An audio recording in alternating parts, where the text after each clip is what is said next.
Football के खेल से मैंने बहुत कुछ सीखा है। ये खेल हमें जिंदगी के साथ कदम ब कदम चलना सिखाता है, अपने लक्ष्य को भेदना बताता है और किसी भी मिले हुए मौके को हाथ से न छोड़ने का सबक देता है। एक पल में निर्णय लेना होता है कि आगे क्या करना है। अगर निर्णय सही हुआ तो जीत और अगर गलत हुआ तो हार।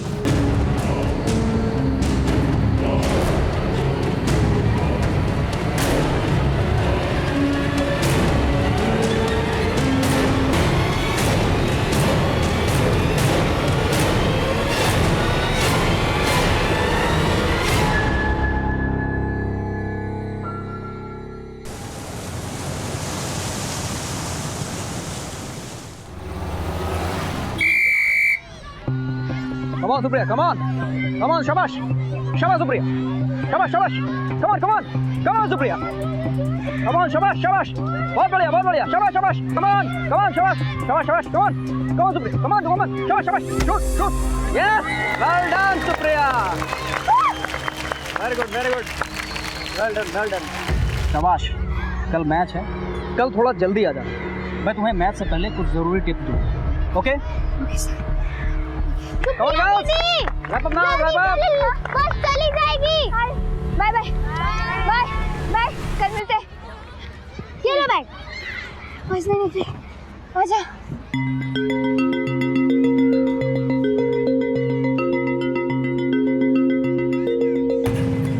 कहाँ जा रही? घर जा रहे हैं हम लोग। रुको, थोड़ी देर बाद मैं छोड़ दूंगा. नहीं, बहुत लेट हो गया, हम फिर कभी चल। अरे रुको, मैं छोड़ दूंगा. अरे हम चले जाएंगे, कोई बात नहीं।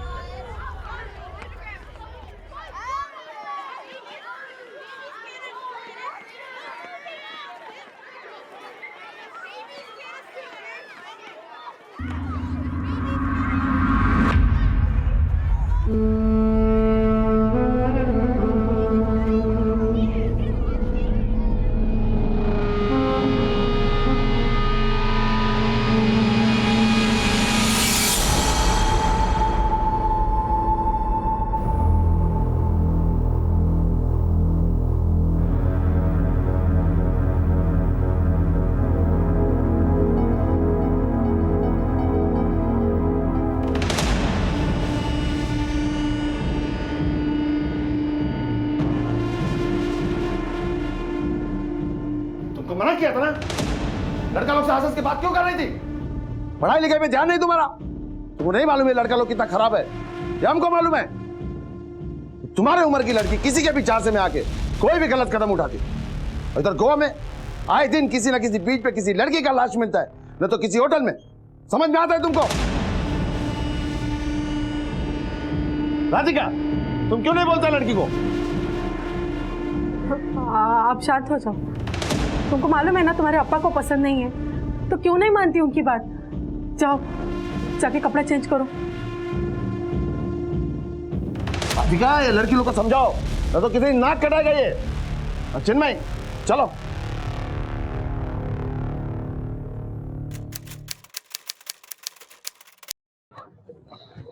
आज तुम क्लास छोड़ दोगी? हाँ तो और क्या करूँ, मैच तो आज ही है ना मेरा। अगर अप्पा नाराज हो गए तो? और अप्पा को बोलेगा कौन? मैंने तो अम्मा को भी नहीं बताया, और तू भी नहीं बोलना, ठीक है? हाँ, और सुन, अगर कुछ भी हो तो तुम बोलना। हाँ ठीक है, अप्पा को मत बताना।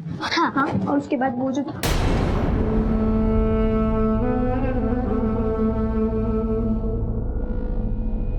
अन्ना, पैर हटाओ, जाना है हमको। मैं अप्पा को बोल दूंगी, हटाओ, आ जाओ।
सुप्रिया ಅಪ್ಪ ಚುಮ್ಮ नीचे। ಆಯಪ್ಪ सुप्रिया ಆಯಪ್ಪ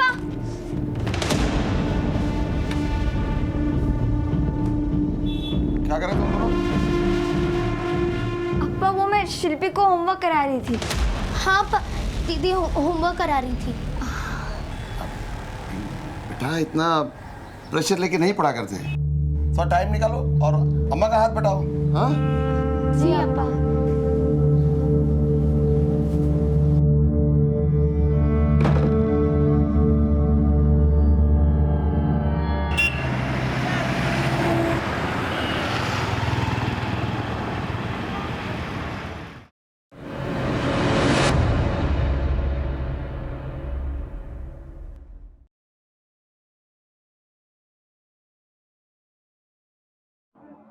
सुप्रिया जी आप अप्पा सुप्रिया बेटा तुम अप्पा को बताया नहीं कि तू फुटबॉल खेलता है। हमको न्यूज़पेपर से मालूम पड़ता है कि हमारे घर में इतना बड़ा टैलेंट है। हाँ बेटा हमको बहुत नाज है। हाँ? तुम ऐसे अप्पा का नाम रोशन करो। हाँ बेटा हम पेपर में पढ़ा कि वो तुमको ट्रॉफी मिला। यस अप्पा किधर है ट्रॉफी? ऊपर है। ऊपर ऊपर रखा है? अप्पा को नहीं दिखाएगा। जाओ लेके आओ, जाओ लेके आओ जल्दी लाता है अप्पा। जल्दी लाओ।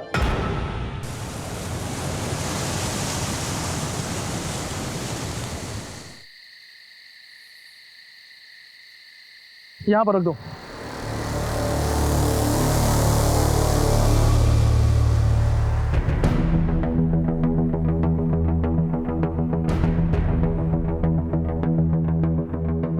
नाम? सुप्रिया दयानंद छेत्री। उम्र? 15 साल। कद? 5 फुट 2 इंच। साहब गोरी है मेरी बेटी। 9th स्टैंडर्ड में पढ़ती है Saint Peter school. Mobile number? Mobile नहीं है उसके पास। सुबोध ये मनोज पराडकर की पेशी कब है? सर्कल है। इनका क्या? इनकी बेटी लापता है, सुप्रिया शेट्टी। कब से लापता है?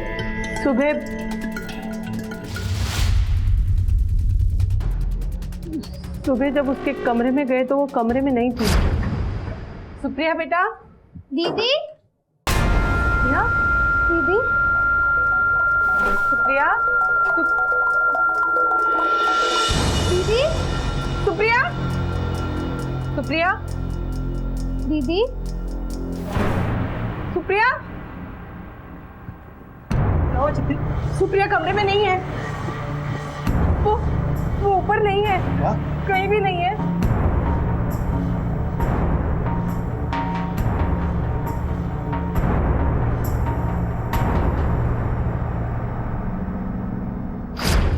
आस पड़ोस दोस्तों के पास, रिश्तेदारों के यहाँ पूछताछ की?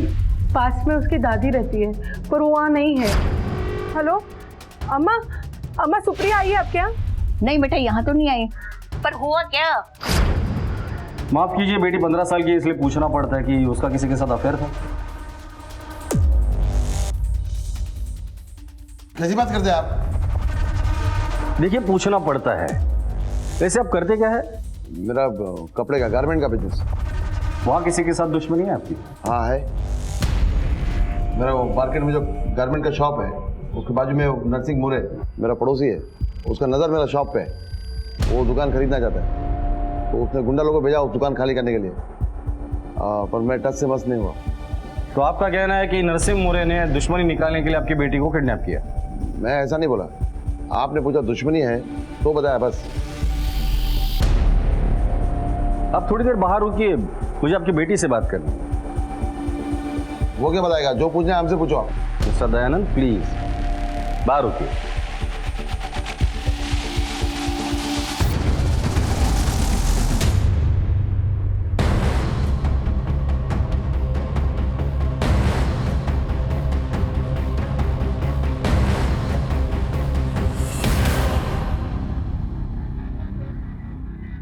बेटा डरो नहीं, तुम्हें पता है दीदी कहाँ गई है?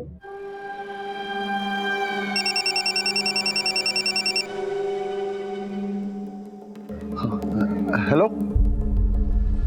हाँ ठीक है ठीक है। संजू, ये कौन है? संजू, मोरे अंकल का बेटा। अप्पा ने जिसके बारे में आपको बताया था, दीदी और संजू की अच्छी दोस्ती थी, क्योंकि वो भी फुटबॉल खेलता था। क्या दीदी संजू के घर जा सकती है? नहीं सर, वो दीदी संजू के घर नहीं जा सकती, क्योंकि सुप्रिया, सुप्रिया मेरी बात तो सुनो सुप्रिया। अरे सुप्रिया, एक मिनट बात सुनने की कोशिश करो। मैंने तुम्हें कितनी बार बोला है कि संजू तुम मुझे तंग मत क्या करो, समझ नहीं आती तुम्हें? आई नो बट तुम मत क्या करो। चल। सुप्रिया अरे सुप्रिया, तेरा उस संजू के साथ झगड़ा हुआ है क्या? हुआ होएगा, प्यार में हिट भी तो जरूरी है। शाटा प्यार, संजू और मैं सिर्फ अच्छे दोस्त हैं, इसके अलावा हमारे बीच में कुछ नहीं है। तू उसी के साथ क्यों स्कूल में फुटबॉल खेलती है? स्कूल में और भी तो लड़के हैं। क्योंकि वो अच्छा खेलता है, समझे तुम लोग? और प्यार भी तो करता है। संजू, यहाँ आना। हाँ वो थोड़ा कंफ्यूजन हो गया था, तो मैं अभी सबको क्लियर कर देती हूँ कि तुम और मैं सिर्फ अच्छे दोस्त हैं और तू मेरा बॉयफ्रेंड नहीं है। हो गया सबको क्लियर? अब मैं जाऊँ? चल। सुप्रिया, बेचारा। उस दिन संजू दीदी पे बहुत गुस्सा था। और कोई बात? दीदी जब भी परेशान होती थी वो दादी से बात करती थी। एक बार वो घर छोड़ के दादी के पास गई थी। ये दीदी घर से क्यों भाग कर गई थी? अब्बा ने दीदी को किसी लड़के से फोन पे बात करते हुए पकड़ लिया था और गुस्से में उनका फोन तोड़ दिया था। इसी वजह से दीदी दादी के पास चली गई। ठीक, जाइए।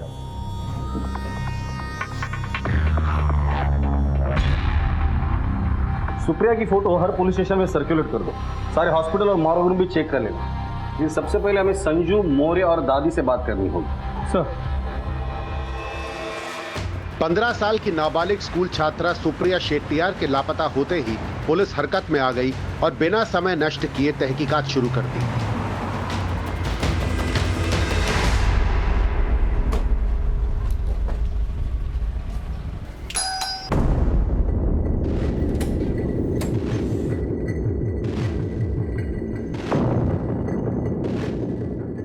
नरसिंह मौर्य? जी हाँ सब, मैं हूँ। दयानंद शेट्टी को जानते हो? तो सामने ही रहता था। मार्केट में हमारी दुकान आसपास है। क्या हुआ साहब, सब ठीक तो है? उनकी बेटी सुप्रिया गायब है। क्या सुप्रिया गायब है? जी, पर हमने सुना है कि आप दोनों का आपस में झगड़ा है। एक्चुअली एक बार हुआ था साहब। देखो, मैं एक कारोबारी इंसान हूँ। कारोबार बढ़ाने के चक्कर में मैं उसकी दुकान खरीदना चाहता था। जब ये ऑफर लेके मैं उसके पास गया तो सर वो गाली गलौज करने लगा। सर अगर वो समझता है कि ये कारण से मैं उसकी बेटी गायब कर सकता हूँ तो मैंने आज तक ऐसा घटिया इंसान नहीं देखा। तो मैं कारोबार और पर्सनल लाइफ को अलग रखता हूँ। तो मेरा बेटा संजू और उसकी बेटी सुप्रिया एक ही स्कूल में पढ़ते हैं। संजू इस वक्त कहाँ है? सर घर पे।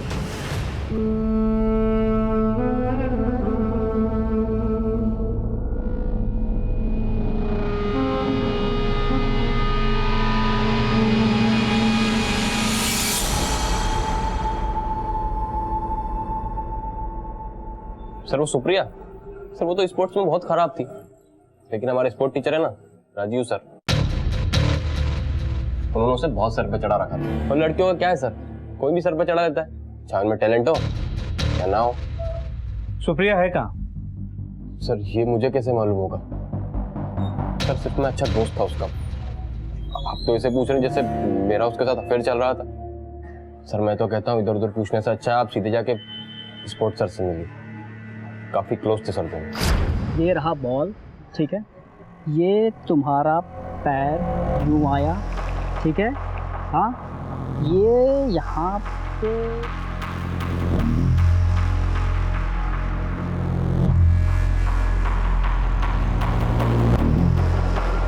और किक। Well done.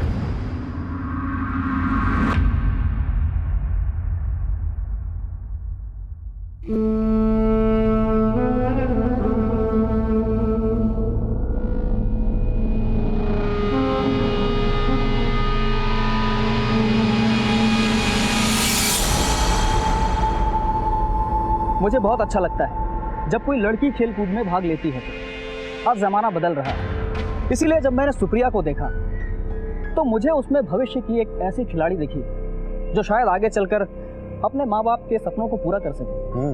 लेकिन कुछ लोग कहते हैं कि आप दोनों के बीच जज्बाती रिश्ते थे। जज्बाती रिश्ते? सर वो सिर्फ मेरी एक स्टूडेंट है, बस, इससे ज़्यादा कुछ भी नहीं।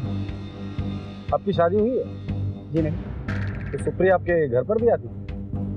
ये क्या बात हुई? आप कहना क्या चाहते हैं? नहीं, मैं समझने की कोशिश कर रहा हूँ। जो लड़की खेलकूद में अच्छी नहीं थी उसमें आपको इतना इंटरेस्ट क्यों? खेलकूद में अच्छी नहीं, ये आपसे किसने कहा? अरे वो बहुत अच्छी प्लेयर है और ये इंटर स्कूल फुटबॉल मैच भी हमने उसी की वजह से जीता। सॉरी पर मुझे जाना। ठीक है,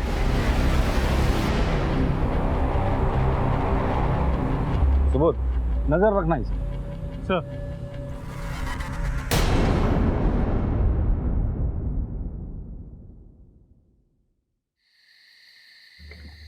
कोर्ट में जिन लोगों को हाजिर करना है उनको वक्त पर लेकर जाना। जी सर। हेलो सर, मैं पोंडा पुलिस स्टेशन से इंस्पेक्टर अल्फ्रेड बोल रहा हूँ। बोलिए। आपने जो मिसिंग कंप्लेंट सर्कुलेट करवाई है, लगभग वैसी एक लड़की की लाश हमारे इलाके के एक तालाब में मिली है। सर, लाश की हालत देख के तो इसे पहचानना मुश्किल लग रहा है।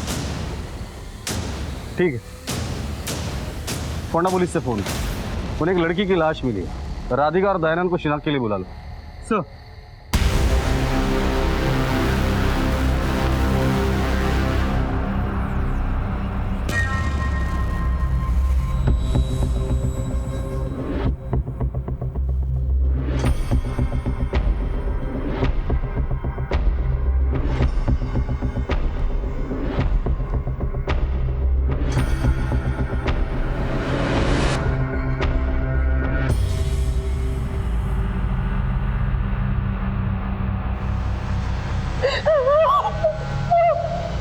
नहीं, ये मेरे बेटी सुप्रिया नहीं है। तुम्हारा ये तुम्हारा बेटी सुप्रिया का लाश नहीं है। बोलो इनको, बोलो। बोला हमारा बेटी सुप्रिया नहीं। चलो, हमारा बेटी नहीं है ये। सर एक बात समझ में नहीं है, लाश देख के माँ राधिका फूट फूट के रोने लगी, लेकिन बाप दयानंद ने लाश को नहीं पहचाना और राधिका पे भी दबाव डाला कि वो लाश को ना पहचाने। राधिका और दयानंद का डीएनए इस बॉडी से मैच करा। एक बार वो घर छोड़ के दादी के पास गई थी। सुप्रिया जब पहली बार घर से भागी थी तो अपने दादी के पास गई थी। दादी से मिलकर पता लगाते थे।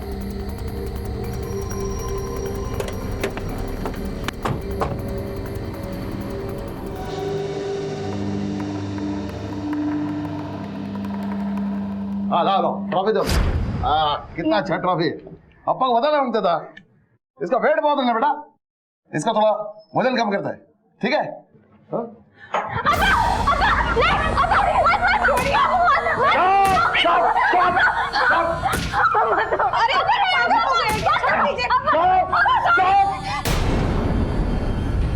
दिखाई बर्बाद करके टूर्नामेंट के पीछे जाता है।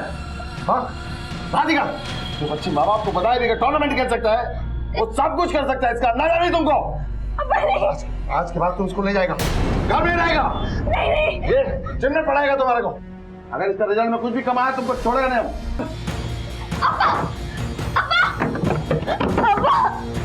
अब्बा मैं नहीं खेलूंगी अब्बा। तो बात खेलेगा। जब चाबी रखा है, चाबी को हाथ लगा तो हाथ तोड़ देगा तुम लोग का। इनमें तुम्हें बता।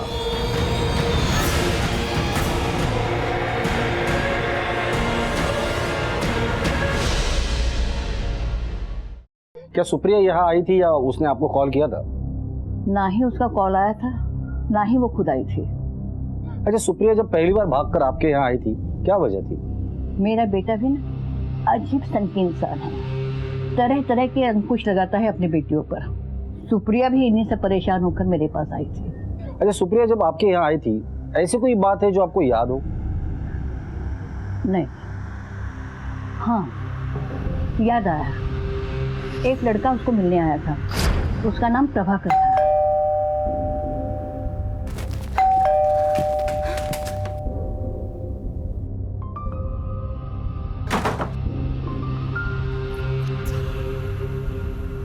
तुम पागल हो क्या? भागी क्यों? तो मैं और क्या करती? अप्पा ने मुझे कमरे के अंदर बंद कर दिया था और मुझे वहां से भागना पड़ा। अरे बट तुम... सुप्रिया, कौन है ये लड़का?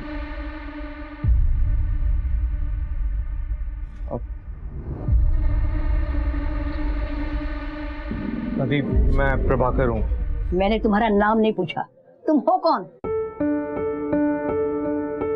दादी, मैं सुप्रिया से शादी करना चाहता हूँ। तुम्हें उसकी उम्र मालूम है? पता है दादी, इसीलिए मैं उसके बालिग होने तक का इंतजार करूंगा। और अगर मैं मना कर दूं तो मैं समझूंगा कि मैं उसके सपनों को पूरा करने के लायक ही नहीं था। शादी करना इसका सपना है? नहीं, उसका सपना फुटबॉल खेलना और अपने माँ बाप का नाम रोशन करना है। और मैं अपनी खुशकिस्मती समझूंगा अगर मैं उसके सपनों को पूरा करने में मदद कर पाऊँ।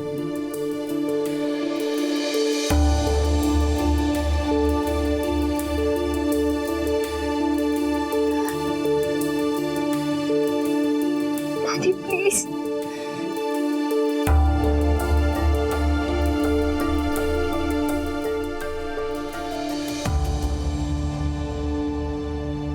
क्या दयानंद सुप्रिया के अफेयर के बारे में जानता था?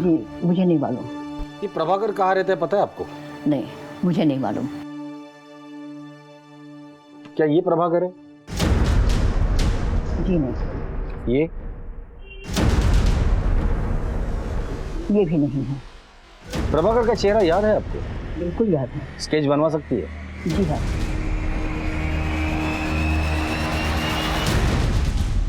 डॉक्टर, आप पैसों की फिक्र मत करो, सिर्फ उपाय सोचो कि काम कैसे होगा। यास्मीन?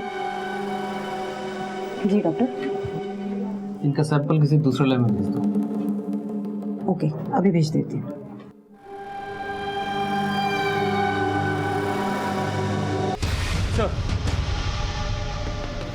प्रभाकर का स्केच रेडी हो गया। इस स्केच को सुप्रिया के माँ बाप को दिखाओ और स्कूल के आसपास भी पूछताछ करो, शायद किसी ने इसे देखा हो। सर,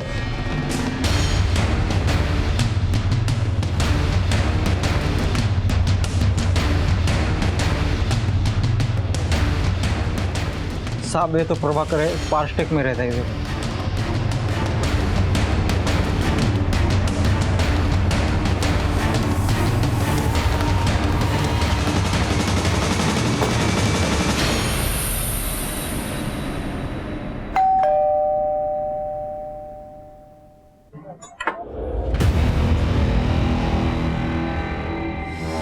इसे जानते हो? ये तो सुप्रिया है। कहाँ है ये? मैं नहीं जानता सर। सब ठीक तो है? सुबह सर क्या हुआ? सर सब ठीक तो है? सर क्या हो रहा है? सुप्रिया ठीक तो है? बता दे। सुप्रिया अपने घर से गायब है। सुप्रिया गायब है सर? जानती हो कहाँ है वो? नहीं सर, मैं नहीं जानता। मैंने तो उसे मिलना ही छोड़ दिया था। क्यों? क्या बताऊं सर। हालांकि मैं उससे 10 साल बड़ा हूं, लेकिन मैं उससे प्यार करता हूं। और मैंने उसकी दादी से भी जाकर बात की थी, लेकिन जब ये बात उसके पापा को पता चली तो अपने भतीजे चिन्मय के साथ मुझे मारने के लिए आ गए। सर मैं बहुत डर गया हूँ, इसलिए मैं तो अपना किराए का कमरा भी छोड़ दूंगा। न जाने कल को क्या हो जाए सर। आप ये देखिए सर, कल ही चिन्मय मेरे घर के आसपास मंडरा रहा था। मेरे पड़ोसी ने मुझे वीडियो रिकॉर्ड करके दिया।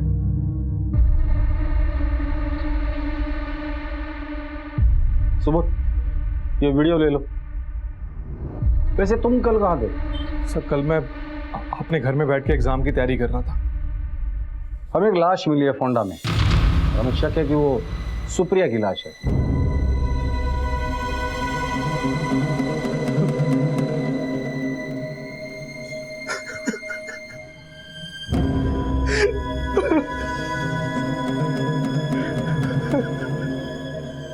सर मुझे सुप्रिया ने कई बार बोला था कि उसका चचेरा भाई चिन्मय उसे बहुत तंग करता है। तुमने चिन्मय के बारे में हमें पहले क्यों नहीं बताया? सर वो बहुत गंदा लड़का है, चचेरा भाई है मेरा।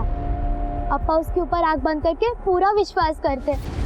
ऐसा क्या किया उसने?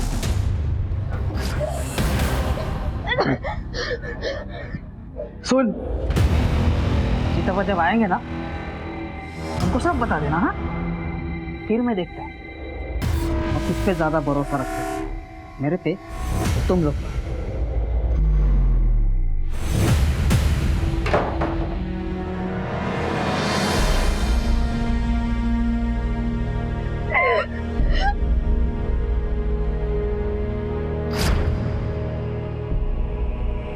ये बात तुमने अपनी मम्मी पापा को क्यों नहीं बताई? हमारे में हिम्मत नहीं थी क्योंकि अप्पा हमारी बात नहीं मानेंगे। जी बोलिए। सर, पोस्टमार्टम की रिपोर्ट आ गई है। रिपोर्ट के मुताबिक लड़की 2 महीने की प्रेग्नेंट थी। क्या? जी सर। ठीक है, ले जाइए इसे। अगर वो बॉडी सुप्रिया की है तो ये ऑनर किलिंग का केस हो सकता है। जैसे ही दयानंद को पता चला कि सुप्रिया प्रेग्नेंट है, उसने सुप्रिया को मारा और फिर चिन्मय को भेजा होगा प्रभाकर को मारने के लिए।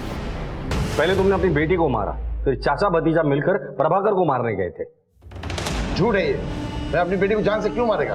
क्योंकि वो 2 महीने की प्रेग्नेंट थी और खुद की इज्जत बचाने के लिए तुमने उसे मार डाला। बंद करो तुम्हारा तहकीकात का नाटक। वो मेरी बेटी की लाश नहीं है। प्रभाकर के घर के बाहर तू कर क्या रहा था? मुझे चितप्पा ने भेजा था। मैं चिन्मय को उधर ये देखने के लिए भेजा कि सुप्रिया उधर है तो उसको वापस लेके आओ। तुम्हारे भतीजे चिन्मय ने अब तुम्हारी बेटी पर जबरदस्ती की है। तुम्हारी दहशत इतनी है कि वो बेचारी कुछ बोल भी नहीं पाई। तो तुम्हारी छोटी बेटी शिल्पी ने हमें ये सब कुछ बताया। अपनी कजिन बहन के साथ जबरदस्ती करता है। सब इसको छोड़ना नहीं, इसने किया है कुछ मेरी बेटी के साथ में। ले चलो इसे, चलो।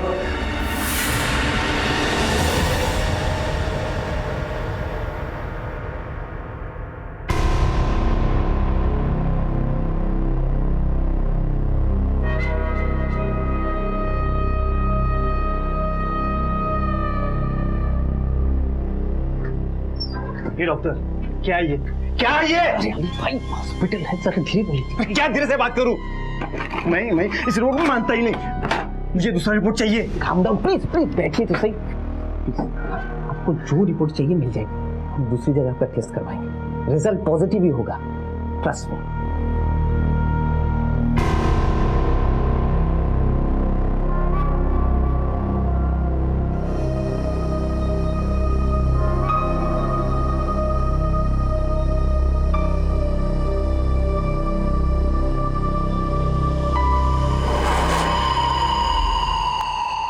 काम डाउन डॉक्टर, सब कुछ ठीक हो जाएगा। हम लोग करेंगे कुछ ना कुछ। क्या काम डाउन? कुछ समझ में नहीं आ रहा क्या करें।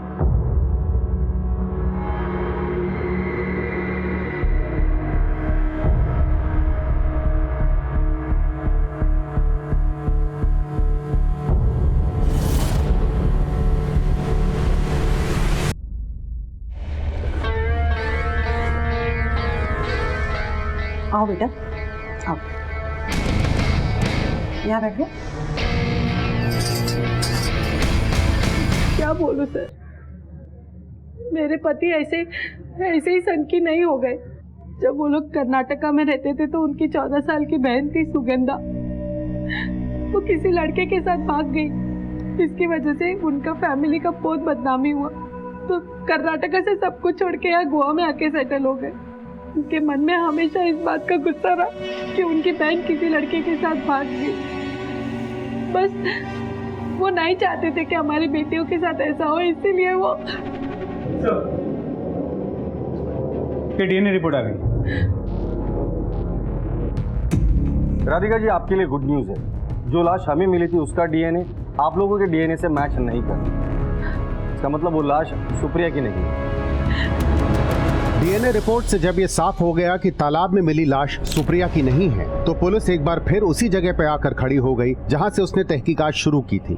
सुप्रिया के जिंदा होने की खबर ने जहां दयानंद और राधिका को खुश कर दिया, वहीं उन्हें सुप्रिया पर एक खतरे की भी आहट महसूस होने लगी कि आखिर सुप्रिया अपने परिवार से दूर क्यों रह रही है, वो कहाँ है, किसके साथ है, किस हाल में है, और ये जो लाश मिली है ये किसकी है? क्या इस हत्या का सुप्रिया से कोई संबंध है?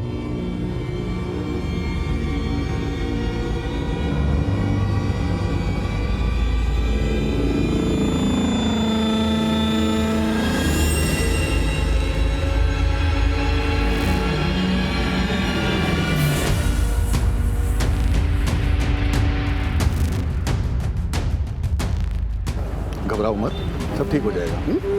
तुम्हारा मामा हूँ, घबराओ मत, तुम्हें कुछ नहीं होने दूंगा।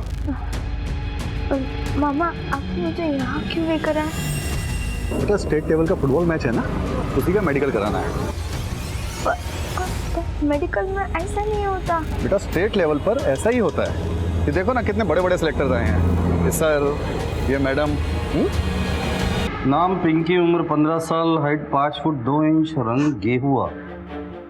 सुबोध, फोंडा पुलिस ने जो डिस्क्रिप्शन भेजा था वो ऐसे ही कुछ था ना? जी सर। कब से लापता है आपकी बेटी? पिछले सप्ताह ही मेरी बेटी ने कॉल किया था, वो बहुत रो रही थी। सर मुझे कुछ समझ में नहीं आया कि सर हुआ क्या, इसलिए हम यहाँ चले आए। साहब हम उसके घर भी गए हैं जहाँ वो काम कर रही थी, विजेंद्र के यहाँ। उसने भी मना कर दिया कि मेरे घर में नहीं है। आप हमारे साथ फोंडा चलिए।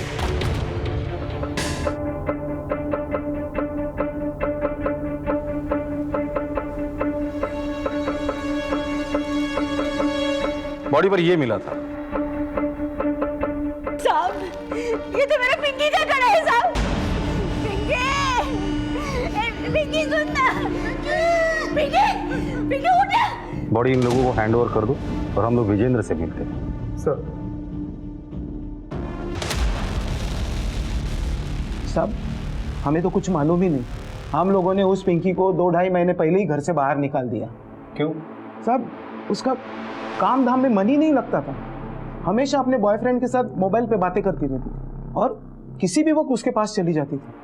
और तो और सर, एक बार जब हम 2 रोज के लिए बाहर गए थे, वापस आकर देखते हैं कि वो हमारे बेडरूम में अपने बॉयफ्रेंड के साथ सोई हुई थी। हमने तो उसे उसी समय धक्के मारकर निकाल दिया। उसके बाद उसकी कोई खबर नहीं।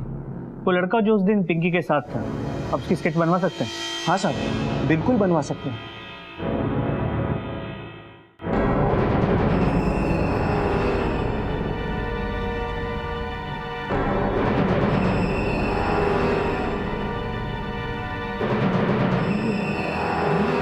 ठीक है सर।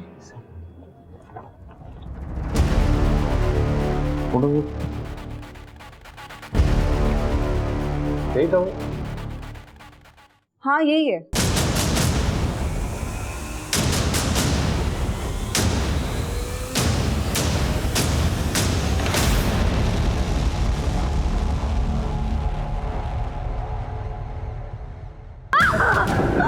बेटा देख हम लोग हॉस्पिटल आ गए हैं, अभी डॉक्टर साहब आएंगे, सब ठीक कर देंगे। थोड़ा सा बेटा। हाँ, मैं हूँ, घबराने की कोई जरूरत नहीं, मैं हूँ।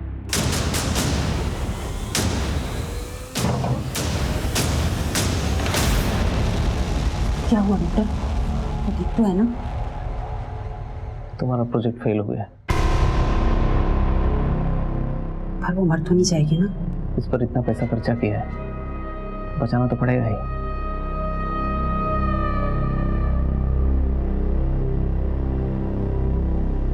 The number you are trying to call is currently switched off. ये नंबर स्विच ऑफ जा रहा है। सर इसका फोन तो स्विच ऑफ आ रहा है। ये उसकी कॉल रिकॉर्ड। इससे पता चला है कि वो किन किन लोगों से रेगुलरली बात किया करता है।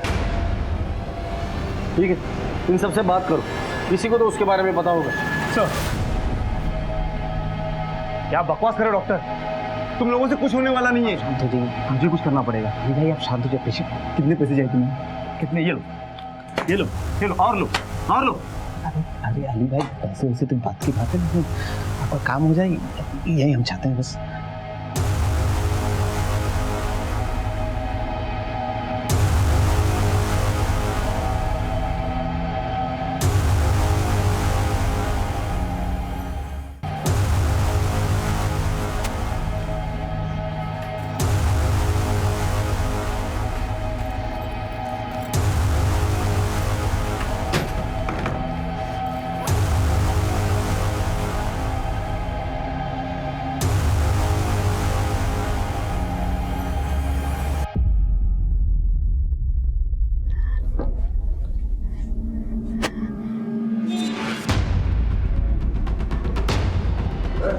कहाँ जा रही है?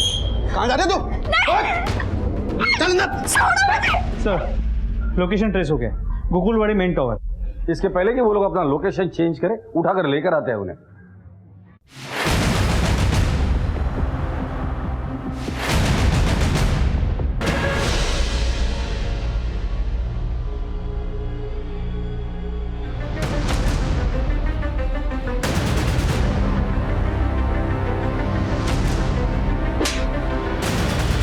मैंने बड़ी उम्मीद से इंटर स्कूल चैंपियनशिप जीती थी।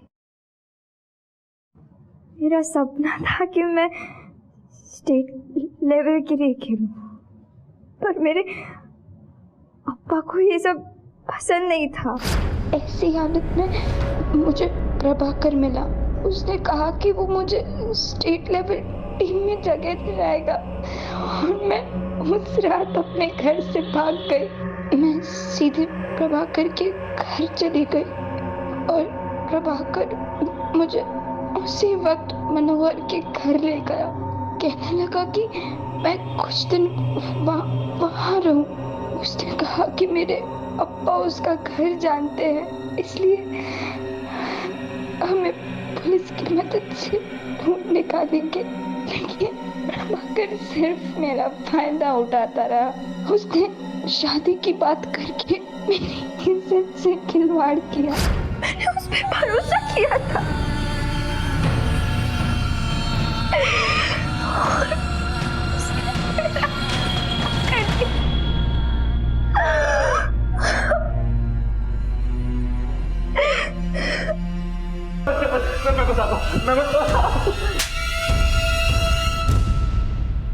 पिंकी को क्यों मारा? क्योंकि विजेंद्र ने मुझे और पिंकी को एक साथ बिस्तर पे देख लिया था, इसलिए उसने पिंकी को घर से बाहर निकाल दिया। लेकिन मैं पिंकी को सैरोगेट मदर बनाना चाहता था, पर वो इनकार कर रही थी। कई वक्त तक मैंने उसे अपने कब्जे में रखा, लेकिन वो एक दिन मेरे चंगुल से बाहर निकल गई। अगर वो भागने में कामयाब हो जाती तो हम सबको रेप के चार्जेस में जेल भिजवा, इसलिए मजबूरन उसे मारना पड़ा था। सरोगेसी तो नॉर्मल चीज है, उसके लिए मासूम लड़कियों की जिंदगी को बर्बाद की। हम ऐसी लड़कियों को टारगेट कर रहे थे जिन्हें पैसा ना देना पड़े। हम चाहते थे कि उनको मिलने वाला सारा पैसा हम आपस में बांट लें। साथ मिलकर काम किया था ना, अब सजा भी साथ मिलकर ही काटना और मार भी साथ में ही खाना। यादव, शुरू हो जाओ। सुबोध, उस हॉस्पिटल को सील करो, जितने भी डॉक्टर्स इस केस में इन्वॉल्व है सबको अरेस्ट करो। सर, मैं तब समझ नहीं पाई कि मेरे अप्पा जो कहते थे वो निराधार नहीं था, बस उनका तरीका थोड़ा गलत था। पर वो अपने प्यार में समझ नहीं पाए कि भला चाहने में और अंकुश लगाने में कितना फर्क होता है। और मैं अपनी मनमर्जी करने में ये समझ नहीं पाई कि हमारे माँ बाप जो कहते हैं उसका एक इतिहास होता है, और वो इतिहास हमें पता नहीं। जिंदगी के आंधी और तूफान को हमारे माँ बाप हम तक पहुंचने नहीं देते। वो हमारी ढाल है, हमारे रक्षक।